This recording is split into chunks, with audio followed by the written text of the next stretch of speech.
Welcome back, everyone, to the Unclassified Podcast. This is a very special edition because it is Liberation Week. The U.S. economy is in free fall because President Trump has liberated us from international trade, from our disposable income, and perhaps what he meant by Liberation Day, maybe he meant it in a Buddhist sense, Preston. Maybe he meant liberation from our material needs, our material possessions. I don't know. But we'll be talking about that. We'll be talking about Greenland. We're talking about Iran. And we're going to get rocking and rolling here. If you are new here, subscribe, give us 5 stars, like, comment. You can find all our links in the description. And, we're getting a lot of nice messages, Preston. Everyone had really nice things to say about you last episode. We'll continue on this week. And cool. So, Tariffs, Preston. How is your 401k? I don't spend a lot of time looking at personal investments. Personal views, just kind of it's there for the long term. We'll see how it comes back long term. But it doesn't look good, I imagine. I've got the market watch pulled up here. Everything's down 3% or more today as the markets are opening. So that's going to be rough. But admittedly, economics and all this is a little over my head. So I'm just kind of watching it play out and hoping that smart people take the reins and we make money going forward. Yes. Yeah, my 401k is looking a lot like 100k, and it is not looking good. So to give you guys a recap, although I'm sure you may know already, we placed a blanket 10% tariff on every single country in the world except North Korea and Russia.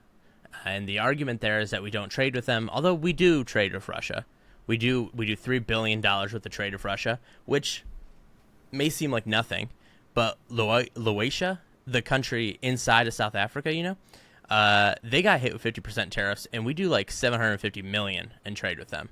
So, not great, right? So that is quite a bit to not be hit with tariffs. But they did not have tariffs, but everyone else does. And when I say everyone else, I mean everyone else. Gibraltar is unfortunately being tariffed more than the rest of the United Kingdom.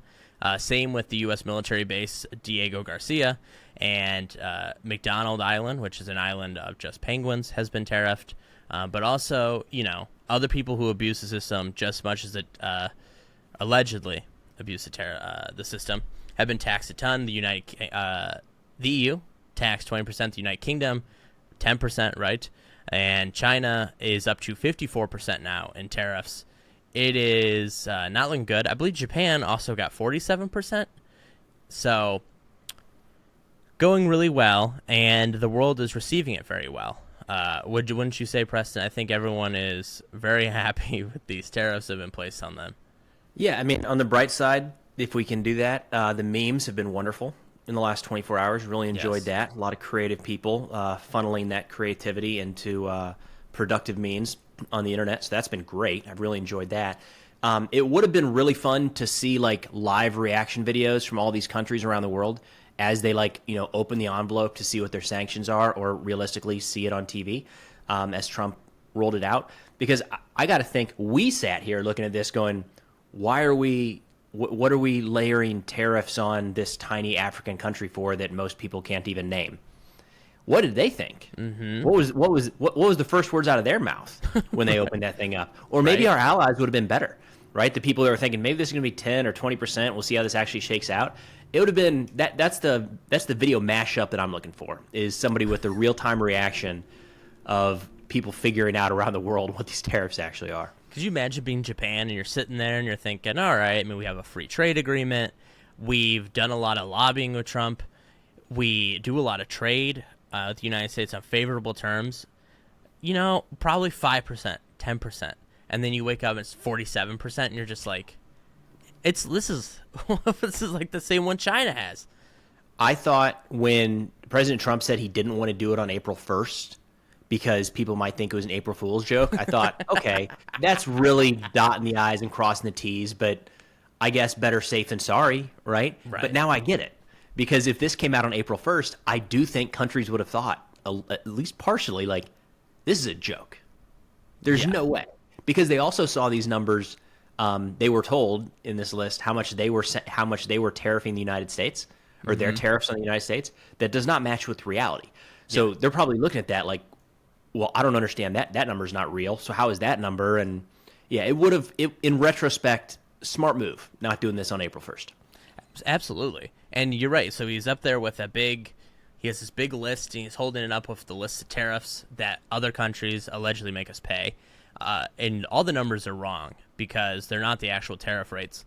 They took the trade deficit divided by exports, and that was the rate you got tariffed for whatever reason. They decided on that. And now countries have to figure out how to make that up. For, like, the EU, I mean, this is, like, the EU is just like, all right, we'll just fight like we did last time, right? But for a country like Vietnam, for Cambodia, I mean, Cambodia got a 90% tariff, right? Something crazy like that. What are they... what... The trade deficit between Vietnam and Cambodia and Bangladesh are so high because they make all the cheap goods that we want. And now the Trump campaign says that... the Trump presidency, says that we're going to rid ourselves of materialism, which is such a great argument that when Joe Biden started arguing it, the people loved it so much, and he got reelected for a second term. So now Trump will do the same strategy. Well, am I wrong? Their inflation's high, and they're just saying, well, maybe Americans just need less. And people didn't like that. They just said, why don't you just fix inflation? So that's what's happening now. So... we will see. Anyways, in terms of reactions, China put a reverse tariff on us, or a reciprocal tariff to our fake reciprocal tariff. If we're just going to make up numbers, they are too. And yeah. I get it. If that's the game we're in. Yep. They put a 37% tariff on the United States on imports in the U.S. And Trump, all caps on Truth Social, said China did the one thing they can't afford to do. They panicked. And I just thought, I think maybe you're panicking because in light of all this, this is all happening. Canada and Mexico are making trade deals. EU, Mexico.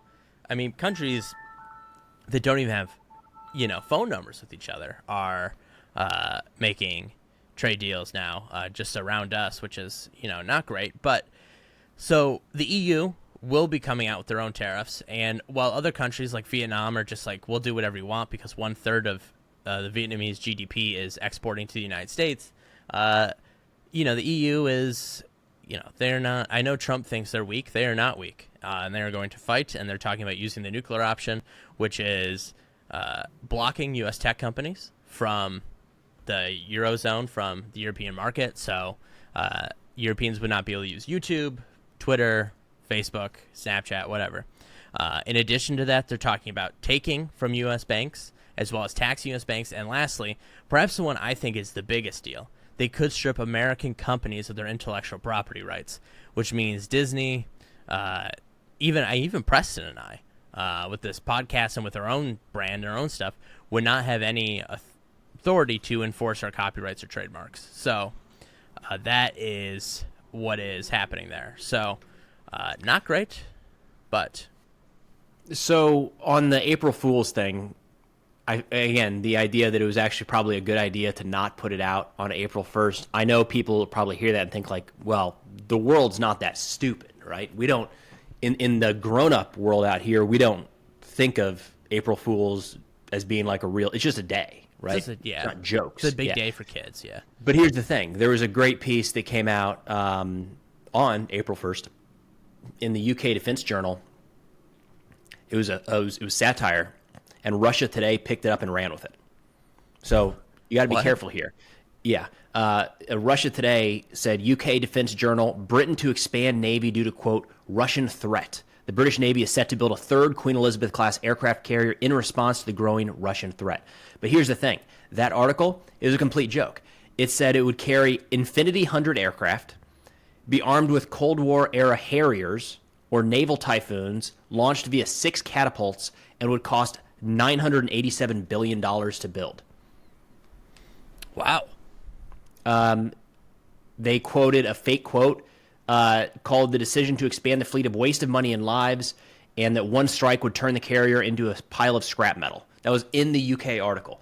The guy who wrote this came out and said, as part of our usual April Fool's Day tradition, we published a clearly satirical piece about a fictional third aircraft carrier, complete with absurd details like go faster stripes and crayons. It was meant to be obviously fake and was written to make people laugh, but there was a secondary layer to it. We suspected some outlets, particularly those eager to undermine the UK, might pick up the story without checking it properly. And they did. Russian state media picked up the story and presented it as real. So, got to be careful on April Fool's Day, man. Dear God. Yeah. Yeah, April Fool's Day. Have you ever been like a big celebrator of it? I've never been a fan. I never kind of understood. No, it's usually about halfway through the day. I kind of I get reminded that it is April Fool's and got to make sure that I haven't said or responded to anything that was absolutely ridiculous. But it takes me a couple hours. And then I remember that I got to be very, very careful with everything that I see. Do you know it's not like this is going to sound crazy. It's not a federal holiday. Not a state holiday either. It's just like one of those. What are we doing here? I know. It's not any of those. But it's also, I guess, it's just like it's National Mustard Day. It's international. This was the UK Defense Journal. I know. I guess it's like International Mustard. It falls into the same category of those days, which is crazy because you never really hear about them. I mean, like everyone has that like friend's mom who's like posted on Facebook who's like, it's International Mustard Day, tag all your mustard lovers.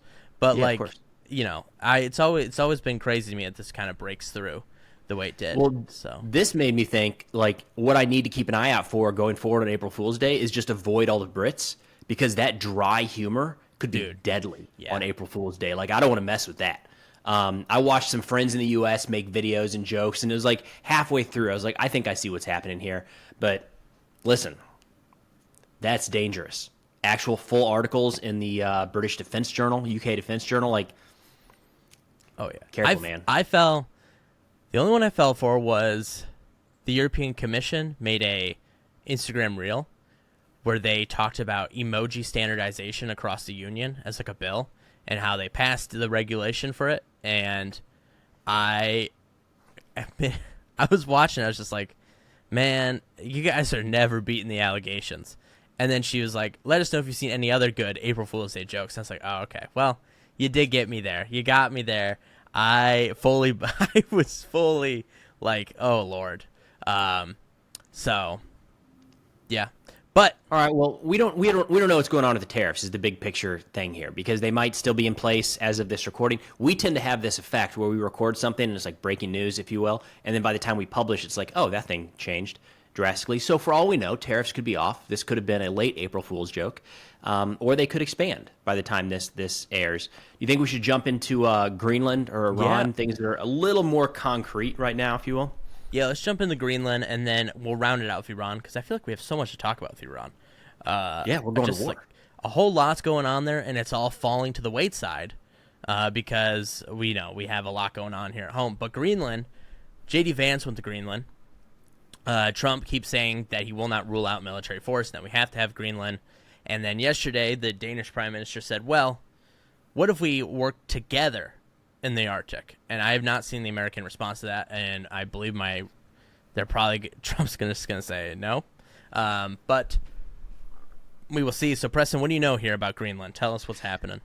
The Greenland argument is confusing, to say the least, because the United States, VP Vance, when he was there for a couple hours, met with the troops, and answered some questions and gave a speech there where he kind of laid out, from what I've seen, for the first time, the argument as to why the United States needs Greenland. And look, whether you agree with it or don't, I think it was good to hear the rationale. And hearing the rationale, I disagree with it more. So really how they laid it out was national security focused. They said, look, a couple key areas here. They said one of the major concerns are Russian missiles. A current threat or current consideration is that Russia, we always think of Russia launching their ICBMs across Western Europe, but that's probably not what would happen because think of it from Russia's point of view. They're firing that thing over all of our allies and a bunch of countries, a bunch of nuclear armed countries. So if you're the UK or France, are you really going to be like, that one right there, that ICBM, it's just going by, right? Let's sit this one out. or are you going to take action and either shoot it down or try to retaliate against Russia? So it doesn't benefit Russia to sling nukes over Europe. It's all downside. So the argument has been for a while that they might use a nuclear-armed submarine to fire at the United States from the Arctic. Now, of course, we've got a ways to go before an actual Russian nuclear attack on the United States, but this is kind of wargaming those scenarios. Ben, yes, question in the front row. Yes. So can't they just launch them, not straight up, but can't they just launch them over, the regular ICBMs over the Arctic? They don't even need a submarine? Yes. The submarine would be a shorter notification window. Gotcha. Okay. So they could 100% fire them in that direction. They do have the range to do that. But the submarine would mean that it would get closer, and we'd have a shorter notice of, oh, my God, there's a missile very close to the United States. Right. So it's harder for us to intercept in that window. So that argument when looking at Greenland is, hey, we need Greenland to be able to protect our northern front, if you will, to keep an eye out for these missiles. I don't know that we have any air defense assets there. We definitely have radars in Greenland. So that's one argument, and one of the ones that the vice president presented. The other one is that China and Russia are increasingly pushing into the Arctic, and we need to be able to counter that threat. Now, on the missile threat, on both, and this is where they kind of lost me, if I'm being honest, because both of those seem like they're issues that we are working on right now and are more easily resolved in the current status quo than with our taking over, quite frankly, a territory that does not want to be a part of the United States and belongs to an ally. So if this was just if we were sitting down at the negotiating table and it was already decided that Greenland was just a free territory and who was going to have it, I could see the argument for why the United States would say, well, probably us because it's right there. But that's not the case. Greenland is a sovereign territory, or an autonomous territory that does not want to be a part of the United States. They want to be a part of Denmark. So let's step it back a little bit. Mm-hmm. And now we need some very compelling arguments as to why taking over territory by force, military or economic force, is worthwhile. The missile defense thing doesn't really land. We can put more assets up there. You mentioned the Danish foreign minister and prime minister both said, hey, you guys looking for more troops up here? You can do that if you want. That's in the agreement. Just, is there anything we can do to help? Well, I also feel like if they just pick up the phone and they say, they call Denmark, they pick up the phone, they say, hey, we want to we want to put a missile defense system in Greenland. They'll say, yeah, go for it. I don't care. Yeah. Yeah. There's no indications that they would have said or have said no that I've seen.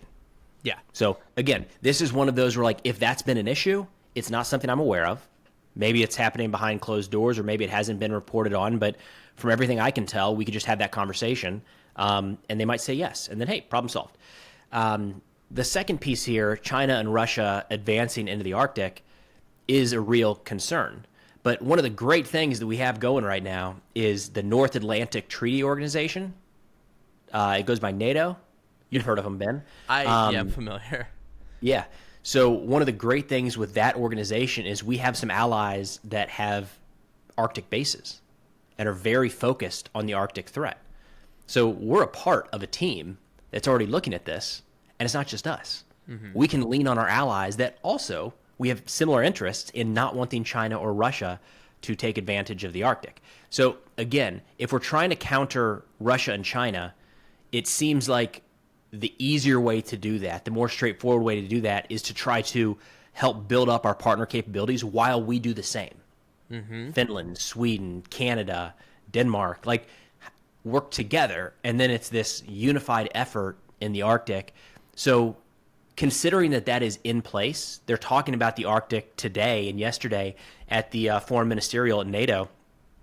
It's not like a niche project that only the United States is thinking about. A lot of our allies are looking at that. So if that's the case, why not just push that more? Instead of, you guys step back, we need to take over this territory because of the Russian threat. It's one of those things where I don't understand the direction that we're going. Greenland certainly is important to the United States, but I can't get the argument of we should take it over based off of anything that I've heard from this administration so far.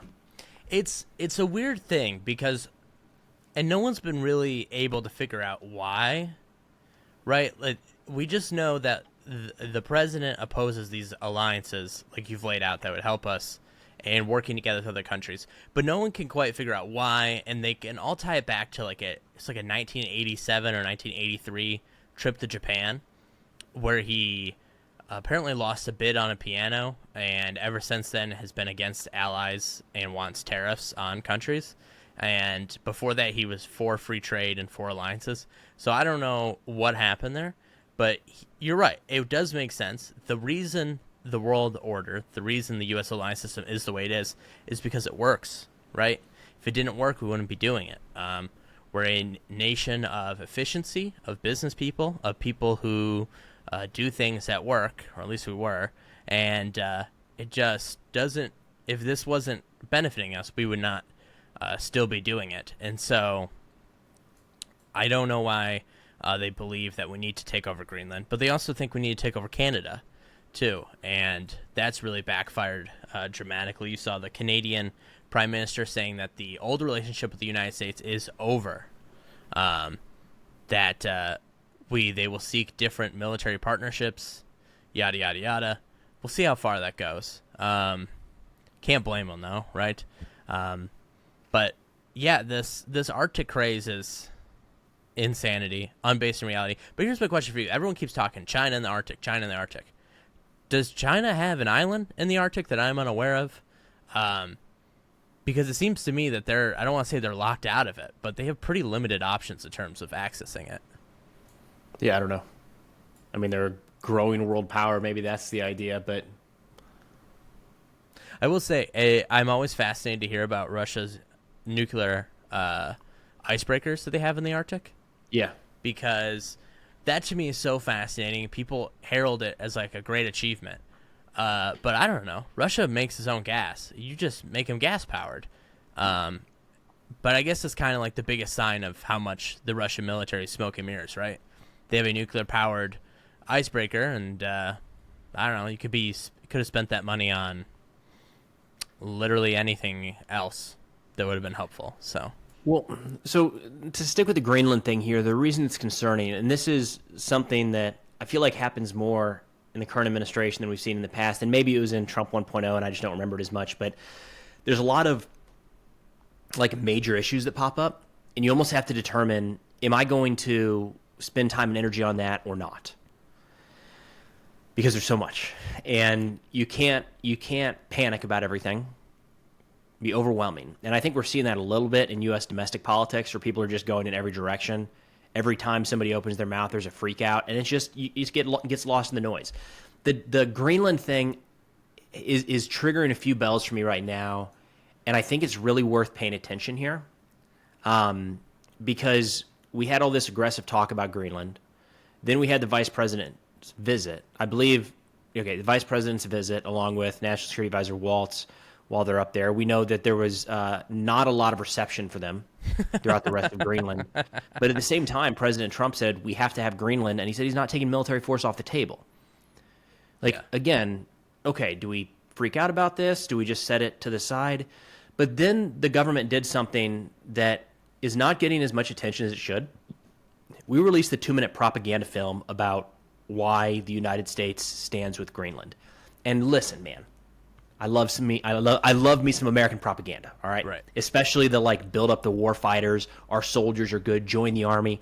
I like that stuff. It appeals to me. I know what I'm looking at when I see it. Guilty. This was not that. This was talking about how we have this rich history with Greenland, and as we face these mutual threats, don't worry, Greenland, we stand with you. And it was a little bit of what the hell is this about? Yeah. Where did this come from? What is this addressing? And it makes, that's not pulled out of thin air. There's a lot of effort, time and energy and money, quite frankly, that goes into producing a high-quality propaganda film about this. So if we're spending time, energy, and money on that, this is not a throwaway issue.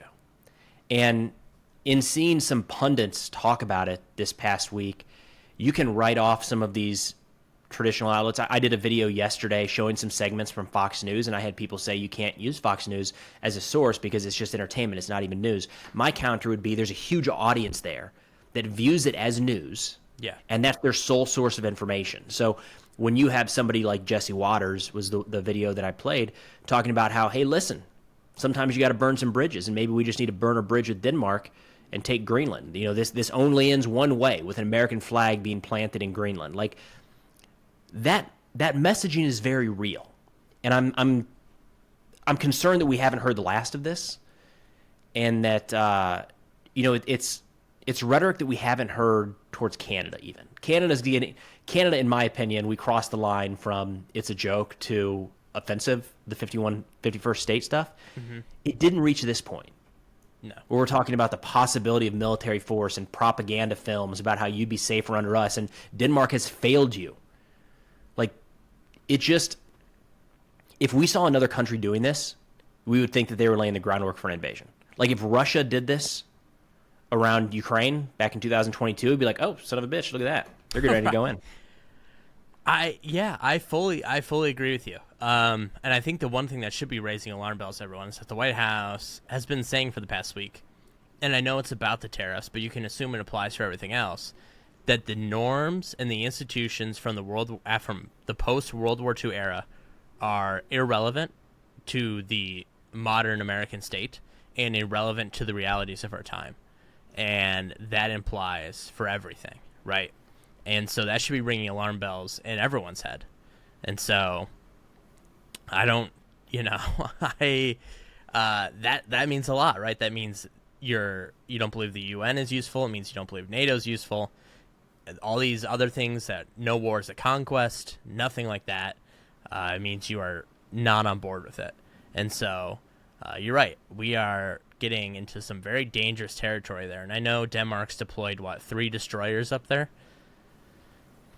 I don't know. I mean, the question is, do you think he goes for it?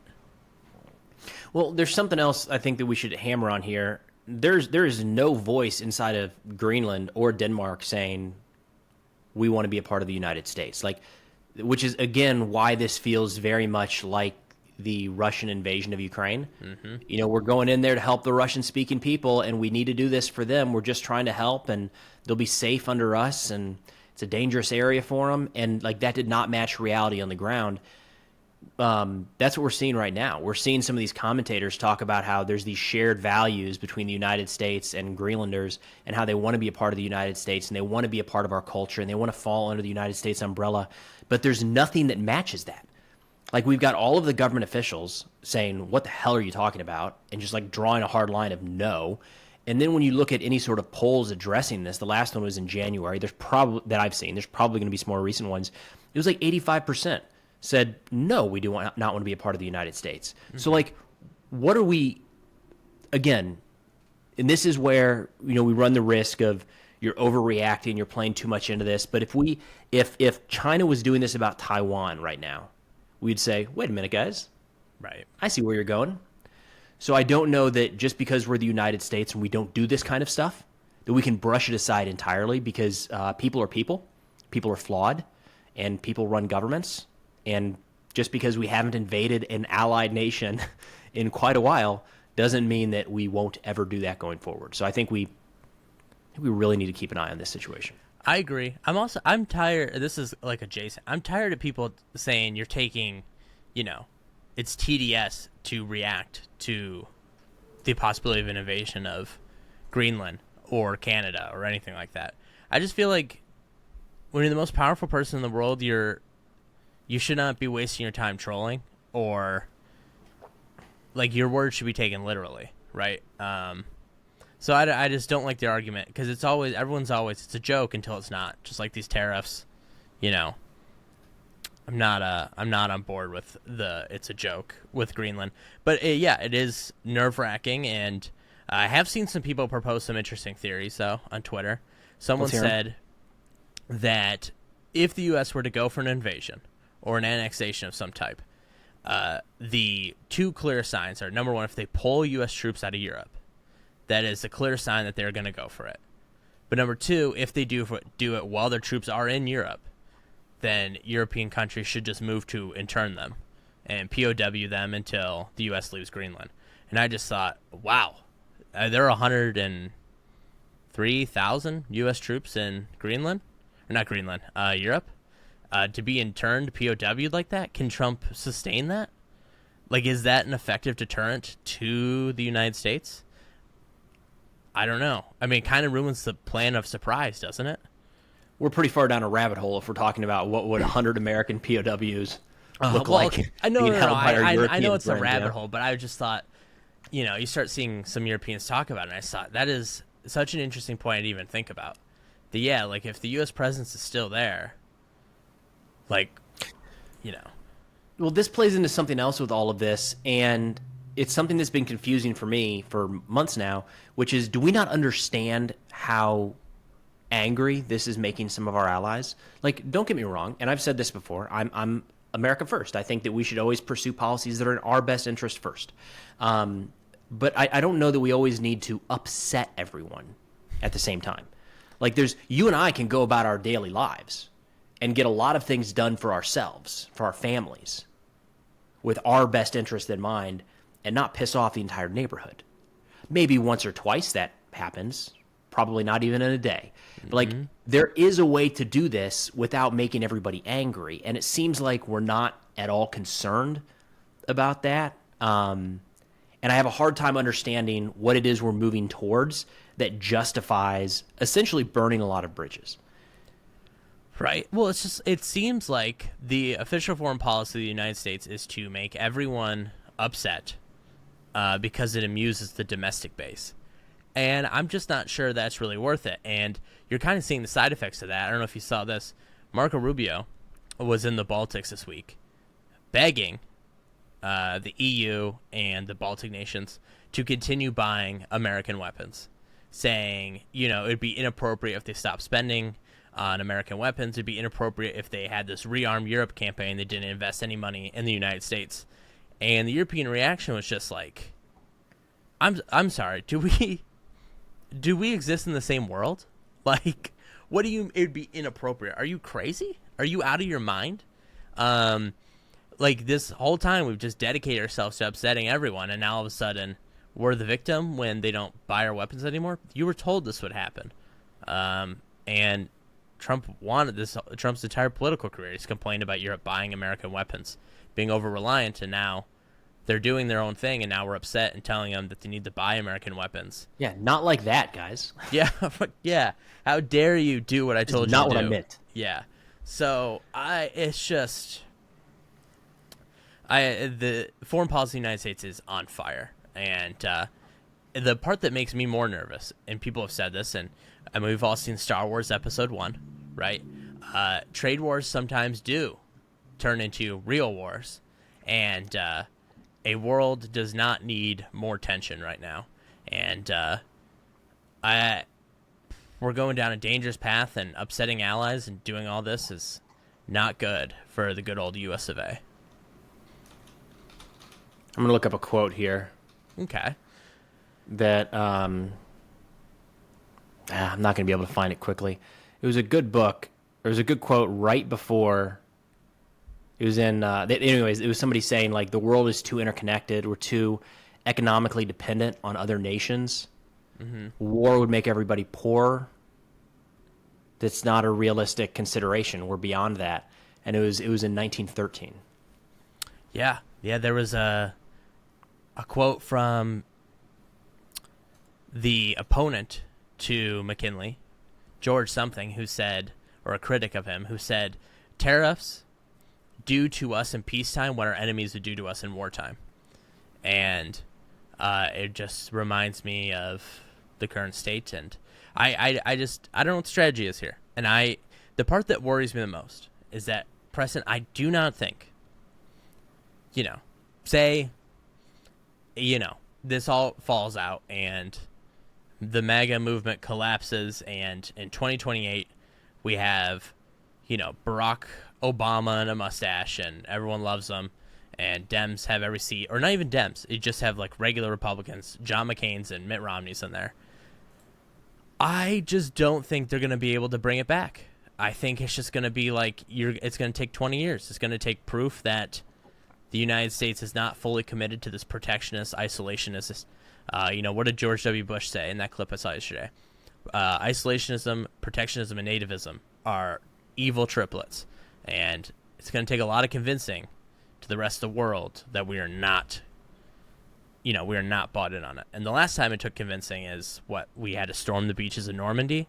So that's what I was going to say, is in a relatively calm, peaceful world, I think that would take a long time. And we'll get to this trust issue here in a second with the Iranian topic coming up next, because there's some interesting pieces there. But something else that can change that is a major conflict, right?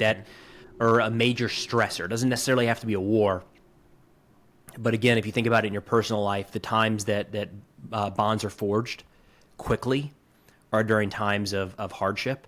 So if there is some type of shared hardship, that would move this faster if we all came together with certain allies. But I mean, look, here's the deal. I don't really like banking on either one of those things. Yeah. I kind of like things the way they were. I agree. So, but with all that dooming, should we head over to the war we're getting ready to start in Iran? Yeah. So tell me what's going on here. I mean, to give viewers some background, we've been moving a lot of assets to the Middle East, and at first people were like, maybe they're from the Houthis, but you don't need 6 B-2 stealth bombers for the Houthis. You just don't. And we keep moving more and more assets, more aircraft carriers, and there's a debate now: is it war? Is it coercive diplomacy? What is it? And Preston, take us there. Coercive diplomacy. I like that phrase. That sounds so harmless. So pretty significant troop buildup in the Middle East in the last week or so. So this is actually happening pretty fast. Now, the big picture here is that Trump sent a letter to Khamenei a couple weeks ago, and the general gist, supposedly the letter was published, not sure if that was accurate or not, but the general gist from a couple of key officials is, hey guys, come to the table. We can do this the hard way or the easy way. Let's find a way to negotiate in the nuclear program. Let's talk. You have 2 months. Iran responded by saying, we're not going to respond to threats. We're also not going to talk with you directly because we, quite frankly, don't trust you. And more on that in a second, because I think that's actually kind of fair. Mm-hmm. While this was happening, the United States has been, so the argument here has been that Trump is laying down this deadline. We don't know exactly when the deadline is because we don't know what the 2 months was referencing, but nonetheless, as that deadline is apparently approaching, he's moving military assets into the Middle East to prepare the or else scenario here. So what we've seen in the last 10 days or so are 6 B-2 stealth bombers, long-range stealth bombers, forward deployed to Naval Support Facility Diego Garcia in the Indian Ocean, which is widely understood to be a forward launching point in range of Iran. You don't need B-2 stealth bombers to hit militias in Iraq and Syria or to go after Islamic State. Right. We have small drones that can do all that stuff. You don't even need them to go after the Houthis. You could. It'd be overkill. We have a lot of other assets that can do that job for a lot cheaper. B-2s are very expensive to fly, very expensive to operate, very expensive to have forward deployed like this. And we have, I want to say we've built 20.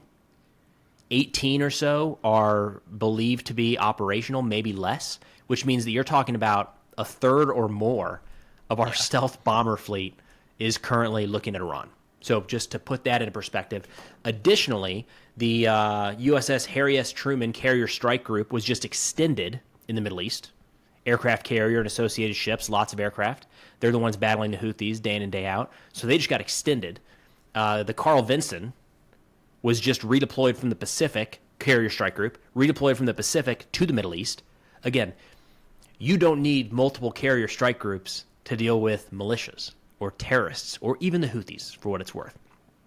This is very clearly focused on Iran. On top of that, we've seen countless resupply flights being moved throughout the Middle East, A-10s, F-35s being moved to the region. This is significant. It is a significant troop buildup, and maybe it is coercive diplomacy, because we're putting them in place where they can strike. Right. They're being moved to locations where they can carry out attacks against Iran if need be. And that's essentially where it sits right now. Now, Iran responded to the United States saying, we don't trust you. And if we look back... Understandable. I kind of get it. So the general view right now, just based off some public statements from the Trump administration, is what we're looking for is the complete dismantlement of the Iranian nuclear program, the complete dismantlement of their missile program, long-range missile program, and then probably like a rollback of their regional activities, so their support of proxy groups like the Houthis, Hamas, formerly the Assad regime, things like that.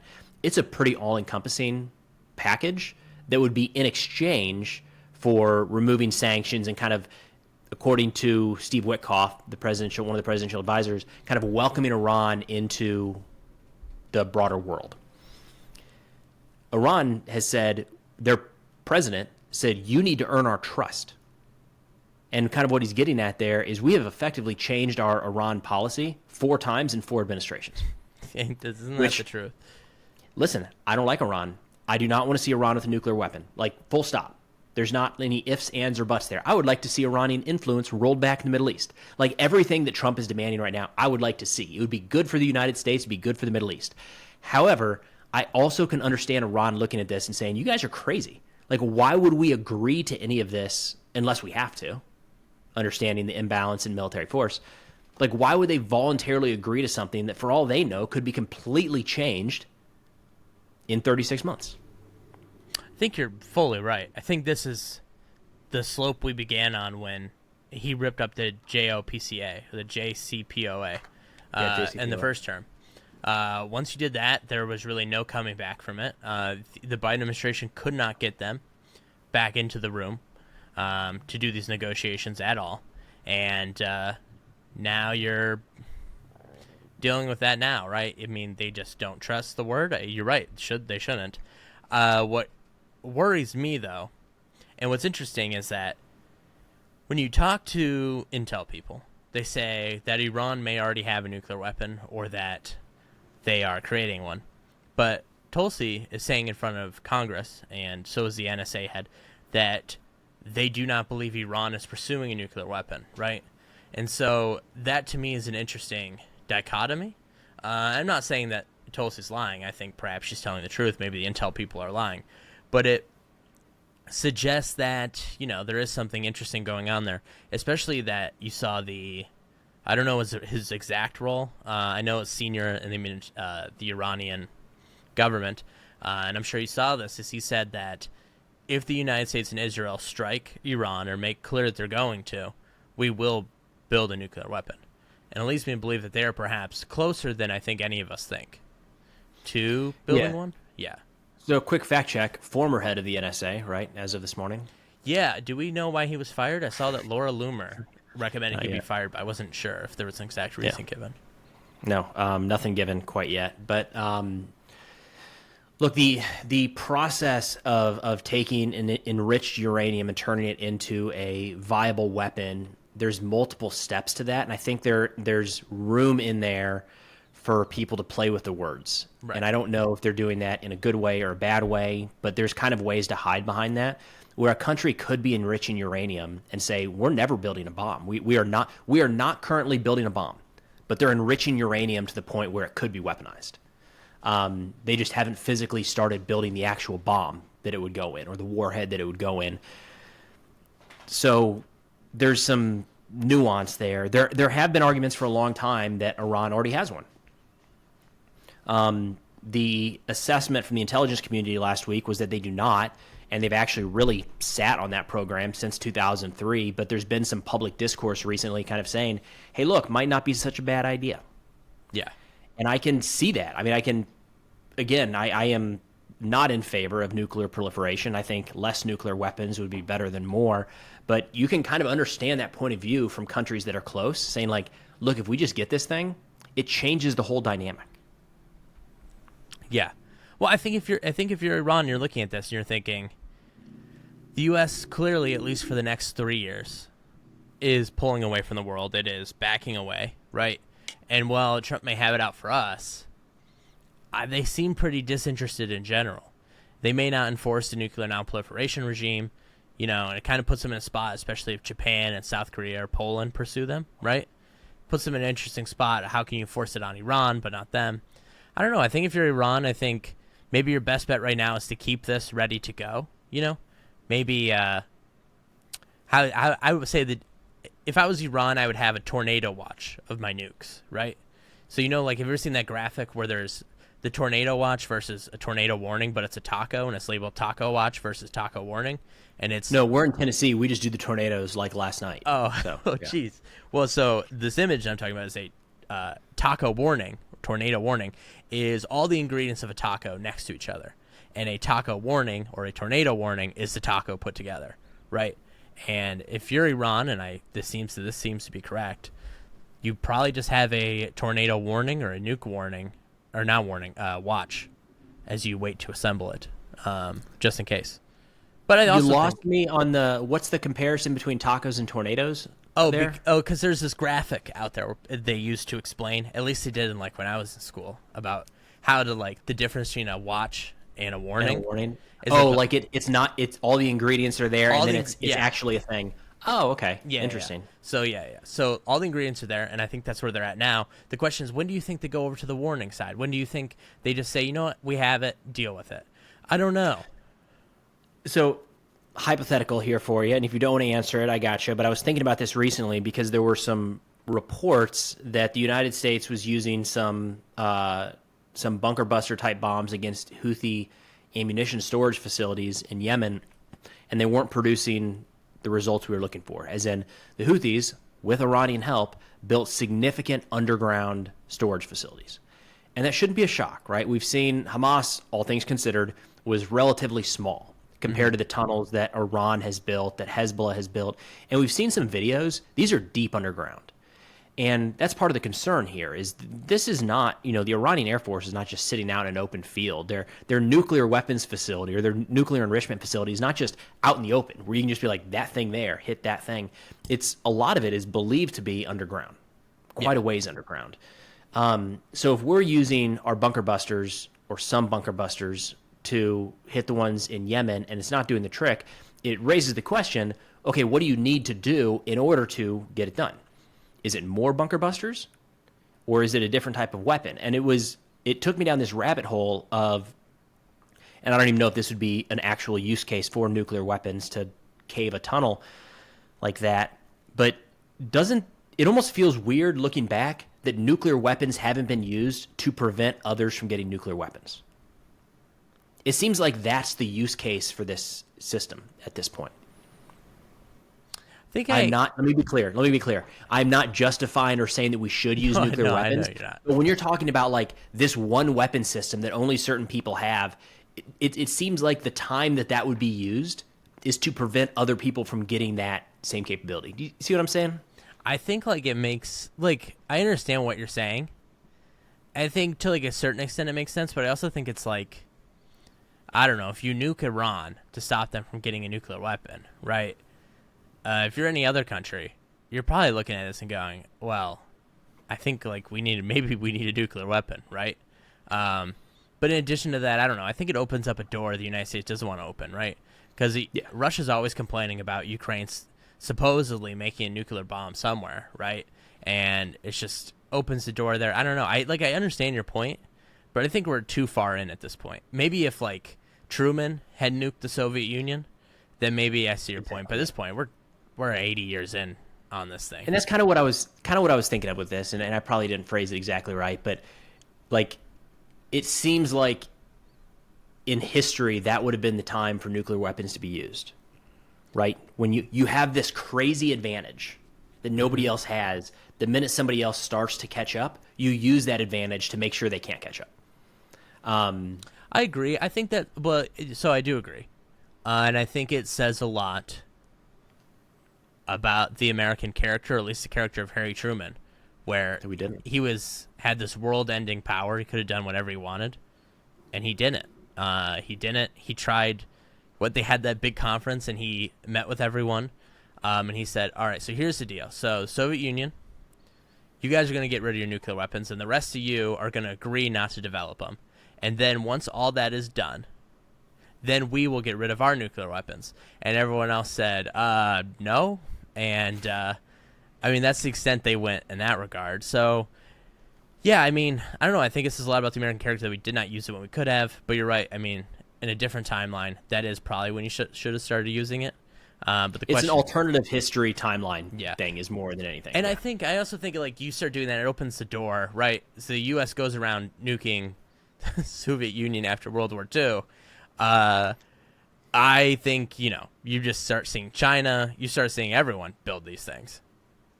Now, listen, while you're sitting here telling me how nuclear weapons and the use of nuclear weapons is bad, I would like to say that in my video yesterday talking about the arguments for and against taking Greenland, Jesse Waters over on Fox News said, hey, look, we dropped atomic bombs on Japan, and we're great friends now, which is a pretty hot take. Are we going to occupy Iran for 80 years? I mean... Well, no, this was the argument for taking Greenland, like, and upsetting Denmark. It's like, hey, look, if we can drop atomic bombs on a country and get along with them, they're some of our best friends right now. What's a little invasion of Greenland? Do you think Europeans watch Fox News the same way we watch Russia Today? And they're just like, what is going on over there? Because, like... I'll bet certain segments. That seems like Russia... Like, that seems like some Russia Today stuff they would say, right? Like, that's crazy. Good Lord. Yeah. That's to your point, like, there's times where we use, in the United States, clips from RT to show, like, how crazy the Russians are. Mm-hmm. There's some like that one right there where it would not shock me if that's being played across Europe. It's like, look how serious the Americans are. Well, last night, Jean Pereira, whatever her name is over there, was talking about the president like he was Chairman Mao, and she said, I don't care about my 401k. I believe in him. I believe in his vision. He will bring us to greatness. And I was like, okay. All right. Whatever, man. But Iran here. So we're building up all these assets. And what's going to happen here? I mean, are we fully going to launch the strike? What happens if we hit a bunker buster, it doesn't work? What happens? I mean, what's the plan here? Are we actually going to go about doing this? And I guess more importantly, there's no question. I mean, like, you launch all the bombs you want. But, like, what happens after that? And I know that's something that the United States, we don't always factor into our calculations. What happens after we overthrow Saddam? What happens after we get rid of the Taliban? Man. You know, minor details. Yes, yeah. And it's like, what happens? So, say we do bomb Iran. What happens after the planes leave the airspace? So I think that's where we're starting to see some pushback from our partners in the Middle East. Israel, of course, 100% on board. They're like, let's do this yesterday. And it sounds like Netanyahu is coming to the United States this week or next. The CENTCOM commander was in Israel yesterday, I believe. But we got some, I want to say it's unofficial reports, leaks maybe, but you can see how this type of thing would be leaked, that Saudi Arabia, Oman, UAE, Qatar, Bahrain, and Kuwait all said, you can't fly over our airspace to strike Iran. Yeah. Which, like, we've got a lot of air bases down there. That also really limits the attack vectors that we can utilize, which, look, Iran does have significant air defense capabilities. It's not Russia. It's not China, but they're serious. Mm-hmm. I mean, clearly Israel has shown that they can be penetrated, but, like, you don't want to risk that. And if we've got, like, Saudi saying, guys, stop it. You cannot do this over our territory. I think what we're probably seeing there is, to your point, we do a really good job of going in and messing things up and saying mission accomplished, it's time to go on home. And countries like Saudi Arabia and Kuwait are left in the aftermath. And they're still dealing with it to a degree in Iraq. And you could argue that portions of Syria, dude, if you push all this back to the 2003 invasion, they're still dealing with a lot of unrest in the region. Do they really want to see that again with Iran? And it looks like, my kind of reading between the lines, you've got a lot of these Gulf states saying, no, guys, like, no. We're going to make military option harder for you to do so you talk more because we don't want more instability. Wow. Yeah, I agree. And I think what is interesting about this is that Iran knows that the United States cannot afford to fight a war with them, right? At least in the sense we think about wars. And so Iran knows that they just have to be a porcupine, right? I believe, and you can correct me if I'm wrong here, 2006, the Pentagon was running simulations or war games on an invasion of Iran because the U.S. plan after 9/11 was Afghanistan, Iraq, Iran. Then they had, talks about Libya and Syria, yada, yada, yada. But they found that there were something like 100,000 casualties within the first 3 days on the American side. And I think Iran knows this. So do you think Iran is just like, they don't want a war, but it's also like if you come for the war, you're just not going to win. At least not win in like the Vietnam sense, right? Where like the Viet Cong did win, but they did not. The Americans left. The American public had no desire to continue this thing. Yeah, I mean, toe-to-toe military capabilities are not comparable. Right. But the problem is we've also seen what happens, and it's really hard to draw any comparisons here because Ukraine was not and was never comparable with Russia militarily. They've clearly held their own. Would Iran have that sort of support coming in to backfill them? Probably not. They wouldn't have the European Union and the United States, some of the largest economies in the world and largest militaries in the world, offering support. But you go back to the first Gulf War, and we just plowed over what was like believed to be the fourth or fifth most capable, largest, most lethal military in the world with minimal casualties, like it was a video game. So we've got examples in a couple different directions. I don't know that I'd spend too much on these war games. There's so many variables at play. Also, at this point, based off of what's been sent to the region, it's just air power. As in, there's no significant troop buildup there beyond what we already have, and we do not have enough troops in the region to occupy any portion of Iran, unless they all came together, left their bases, and even then, it's a lot of support personnel. It's not infantry divisions, things like that. So we'll see. It definitely feels like we're reaching a tipping point with Iran. But to be fair, I think that tipping point could just be negotiations. Mm-hmm. Because to your point, you brought up that Biden tried early in the administration, but never really made any progress with Iran. Largely that issue just sat by the sidelines. And some could argue that Iran was able to use that to build up their nuclear program even more. So nothing is ever entirely stagnant, but it is possible that these threats, seeing B-2s in range and carrier strike groups showing up and F-35s. I mean, Iran knows they're going to have some real trouble with F-35s. Seeing all those show up, maybe it does push them to the negotiating table. Maybe that's the thing that they needed. I think what's so interesting is that, like, I remember after the sanctions were put back on, and then, Trump leaves, Biden comes in. There was all this talk of, like, the sanctions were off for 2 years, 3 years. Then they went back on. And there's always talk from experts saying, well, young Iranians know what it's like now. They know what that Western lifestyle is like. They made more money than they had ever made in their entire lives in those 3 years. They were able to buy things they'd never been able to buy before. They were consuming American media. They were drinking Coca-Cola. They were doing all this. And so they're just not going to tolerate this regime not negotiating with the United States. And, I mean, granted, we did see the hijab protest, right? I don't know if you remember, you saw that uprising there, but it was crushed. And I don't know.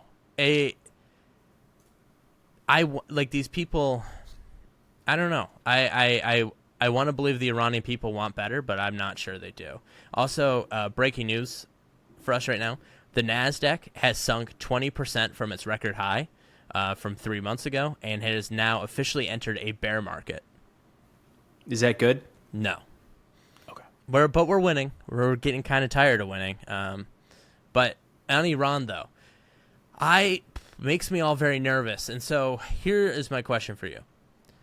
Obviously, the Patriot missile system is and THAAD and, all the other anti-air systems they have, they're very sophisticated, right? But Iran has a lot of drones, a lot of missiles. And the United States cannot, am I wrong here in saying that they cannot possibly defend all their embassies and air bases, military bases from these Iranian attacks? If you go out and you bomb the nuclear program, you have to expect they're not holding it back. They're launching it all at you. Can we sufficiently defend against that? As it sits today, no, we don't have the capabilities there to defend against a full-scale Iranian attack against multiple facilities. Right. we're not built up for that. The bases that we have there are built to, shoot down, intercept small drones a couple at a time. If Iran sent something like, what was it against Israel, like 400 drones and missiles? If they sent 400 drones and missiles against a couple American bases, a lot of those would get through. It took an international coalition to defend Israel. You needed France, the UK. There were Gulf nations involved. Israel itself. I just don't know. At this point, I don't know if the United States can put together a coalition to, A, defend itself in general, and B, defend itself from an Iranian attack that's in response to an attack that they started, right? We have the capabilities to pretty effectively defend against those types of attacks. Mm-hmm. It's just we don't have them everywhere at all times. Right. So, as these carrier strike groups move into the Middle East, they bring with them a lot of capabilities, a lot of defensive capabilities to shoot down incoming munitions. But those don't necessarily exist at an embassy in Iraq, let's say. What do you think about the Iranian threat to do a preemptive strike on Diego Garcia and on U.S. bases? Do you think that is credible?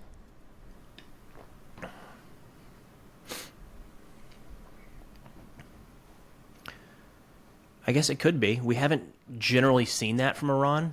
Iran tends to be more reactionary if you look at their large attacks in recent years. That doesn't tend to be their method of striking Israel first, let's say, or the United States first. But I don't think you could take it completely off the table. Do you think... Let me ask you this. Do you think the USC's success, say they go for it, no agreements watched, nothing comes out of it, do you think the United States sees success on the first go? Or do you think this is an embarrassment? Do you think we lose aircraft? Do you think perhaps we don't hit the market in one, or not the market, the nuclear power plants the nuclear program in one go? What do you think happens here? Too broad, man, honestly. Because this is not a matter of there's a headquarters building we're trying to hit. It would be a substantial, prolonged bombing campaign. It would not be one night. It would be a week or more of near continuous attacks in order to because you got to take out air defense assets. You got to take out any aircraft that could possibly intercept U.S. aircraft overhead. You then need to start striking the actual facilities, the missile facilities, the nuclear facilities. So you're talking about, a week is probably on the low side. So it's a long-term commitment to a lot of strikes with a lot of resources, and a lot of things can go wrong in there. We almost shot down our own planes while we're battling the Houthis. Friendly fire is a very real incident, and we just, tragically lost 4 soldiers in Lithuania in a training exercise. So to carry out a bombing of that scale in contested airspace, I think we would have to assume that there would be some losses. And I don't know, how do we trade that? So I once watched a movie where these guys bombed Iran, and it only took 4 F-18s, and they flew through the canyon. Oh, that's easy. Perfect. And simple. They flew through the canyon, and they came up, and then they blew it up in the canyon. It's like hitting the Death Star, right? Yeah. Now that I think about it, the plot to Top Gun Maverick is Star Wars, isn't it? Wow, it is. Yeah, they go through the canyon, and then they magically drop the bomb through the Force, and they get out of it. I didn't even think that. I was trying to make a Top Gun joke. Speaking of Top Gun, did you see the Iceman? Val Kilmer died this week. Yeah. So sad. But what a legacy. I'm glad they put him in Top Gun Maverick. I guess the studio wanted to cut his scenes or his one scene, and Tom Cruise was like, no, we need to have it. And I'm glad we had it because apparently a very nice guy, and a good movie star. But in terms of Iran here, I have a question for you on the Taliban. The United States is looking at, I saw Russia had a headline that they legalized the Taliban, which I know is a mistranslation, but also kind of a funny one. And in terms of the U.S. is looking at enhancing ties with the Taliban, or at least normalizing them. Is that in response to Iran? What's happening there? Is it Iran? Is it China? What's going on? We need to wait on that one. So there's an argument that Bagram Airfield would be beneficial to the United States based off of access to China, the proximity to China. I wouldn't read too much into it based off of Iran, Afghanistan. The Taliban and Iran have kind of been at odds. It's far from like any sort of alliance there at this point. But that's a real mess in Afghanistan. There's been rumors of talks ongoing between U.S. officials. We did see some American hostages came home just this past week. We saw bounties dropped on some senior leaders of the Taliban government. They're still wanted. They're still labeled as foreign terrorists, but the bounty was dropped on their head, which kind of like makes it less risky for them. They don't have to worry about people trying to get that bounty every day, 10 million, 5 million, whatever it might be. So there's definitely been a change in our posture towards Afghanistan, but there's so much to overcome there. I'd probably wait a little bit to see what it actually looks like. Interesting. And so, I mean, here's an idea, just throwing it out there, because it's never gone wrong before. What if we funded the Taliban to fight Iran? Okay? Hear me out. I mean, just complete the cycle. Also, we do have another breaking news notification. Marco Rubio has met with the Danish foreign minister, and their readouts of their meeting could not be any more different. Are you interested in hearing these readouts? Let's hit that really quick, and then we'll wrap, Yeah. So this is what Marco Rubio said. Met with Danish Foreign Minister Rasmussen in Brussels today to talk about the defense priorities shared by our two nations. We discussed the importance of increasing burden sharing within NATO and addressing threats to the alliance. That is what Marco Rubio said. This is what Rasmussen, the Danish Foreign Minister, said. Honest and direct meeting with Secretary Rubio yesterday. I made it crystal clear that claims and statements about annexing Greenland are not only unacceptable and disrespectful, they also amount to a violation of international law.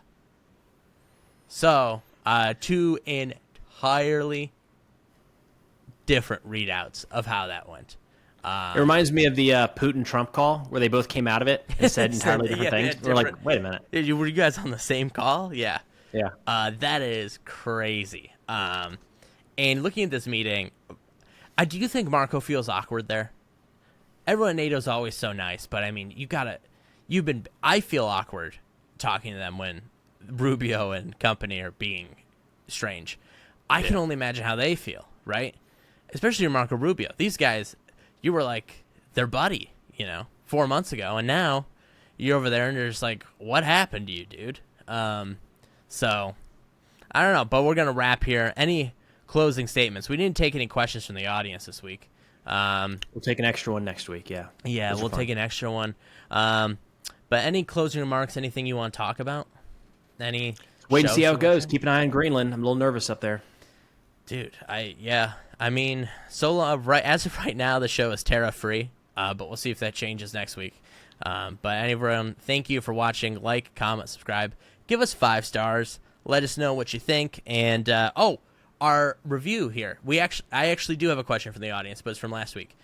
Given recent events, given Signalgate and everything else like that, has your idea changed in terms of who resigns first? Because we both agreed that it would be Rubio who's fired or resigns first. Does that change given Signalgate? Yeah, Hegseth is catching a lot of flack right now. I feel like I think it's. I would put my money right now on Hegseth. And the viewers voted last week on who they thought was the first to go, and we had a lot of votes. I believe we had. The question was, who should resign, be fired, or removed for Signalgate? 47 votes. 40% said Hegseth. 26% said Waltz. 15% said Vance. 15% said Tulsi, and 4% said Trump. So, Trump. That is, yeah, you're right. Hegseth is getting the axe. It probably seems like Waltz. He's got an IG report pending now too, where the DoD Inspector General is looking into that whole Signalgate thing. So I feel like he's on the hot seat more than anybody else right now. But we'll see. Yeah, I think not looking great. But anyways, folks, thank you for listening. We'll see you next week. I don't know. That's that. Yeah, that's that. I guess we'll see you all later.